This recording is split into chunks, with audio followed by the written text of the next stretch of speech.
You can see there the police tent, large yellow police tent that's been there all night with forensic officers entering the property just behind it. That's at the top of Biddick Drive, at the top of the hill, as daylight breaks over the city of Plymouth. People here trying to come to terms with the events of last night, which started just over 12 hours ago. As Darren was saying, 10 past 6, police called to the property behind me. There reports of eyewitnesses talking about gunshots being fired. And actually, if I just show you the rest of the scene this morning in the city, you've got, as you can see there, police vehicles there. And they've set up a little incident truck at the bottom of the hill, a few other police cars and the TV crews in the background. But that is the scene at the moment in Plymouth, in Biddick Drive here in Keyham, to the east of the city, the west of the city, I should say. But police at the moment, an investigation underway as they're trying to piece together the sequence of events after they were called to the property at 10 past 6. There were reports of some gunshots fired, the sound of banging as well, doors being fired. All we have at the moment is an eyewitness statement from someone called Sharon, who has spoken to the media. She said, firstly, there was shouting followed by gunshots, 3, possibly 4 to begin with. This was when the shooter kicked in the door of a house and randomly started shooting. He ran from the house, shouting as he ran, and proceeded to shoot at a few people in the Linear Park, which is a local park just up from the drive. Now, the Home Secretary Priti Patel has called the shooting shocking. The Labour leader, Sir Keir Starmer, has paid tribute to the emergency services who ran towards events we'd all like to run from. And we have to say that the emergency services, everyone was sent to the scene, fire, ambulance, police as well. In fact, 4 air ambulances were sent to the scene, one of whom came quite a distance away from Southampton. So that gives you an idea as to the size of the incident, which police were describing as a critical incident. Anything about the victims or anything like that? Have they confirmed who's been shot in this particular horrendous incident?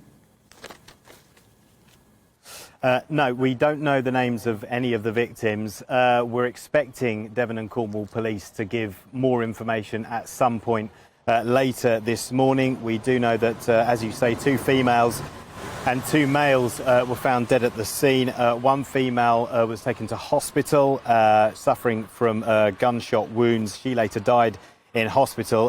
The local Plymouth MP, Luke Pollard, has said, "I'm devastated that one of those killed at the property was a child under 10 years old." But that is coming from the MP, that information, not from the police themselves. And more people, we know, are being treated in hospital with further injuries.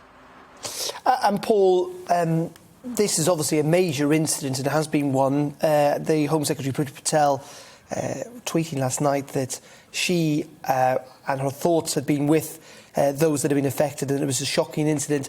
These events are pretty rare in Britain. This must be one of the worst firearms incidents that we've seen in this country for many, many years. Yeah, it is. It is. And, you know, it is one that maybe a large city, maybe London, Birmingham, Manchester is used to. And, you know, Plymouth, it has its problems, just like every other city. But these sorts of things simply don't happen in areas like this. They happen in other parts of the country. The most recent firearms incident was when someone was shot with a handgun a couple of years ago here in Plymouth. But that's it, really. Things like this just don't happen here. And the people of Plymouth waking up this morning to this shocking incident. And really, it's going to be a very emotional and traumatic day for those obviously involved who were connected to those deceased in the incident last night, but also, you know, the rest of the city trying to come to terms with it. Absolutely horrendous. And I just want to ask, do we know whether the government knew his victims, or because the police obviously not treating it as a terrorist incident, but it sounds as though they yeah, that's right. Yeah. That's right, Nana. The police aren't treating it as a terrorist incident, but we don't know whether the gunman was known to the other people in the property. We don't know their ages either. The police aren't saying. I mean, Luke Pollard, the local one of the local MPs, saying that one of those who died was a child under 10 years old. But at the moment, the details from the police very scarce, and all we know is the gender and the number of the victims. And and there are some in hospital as well who are being treated for injuries. We don't know the extent of those injuries either. Welcome to the GB News YouTube channel. You can watch us live 24 hours a day, catch up on your favourite shows and join in the conversation in the comments below. Don't forget to subscribe and you'll never miss any of our exclusive content.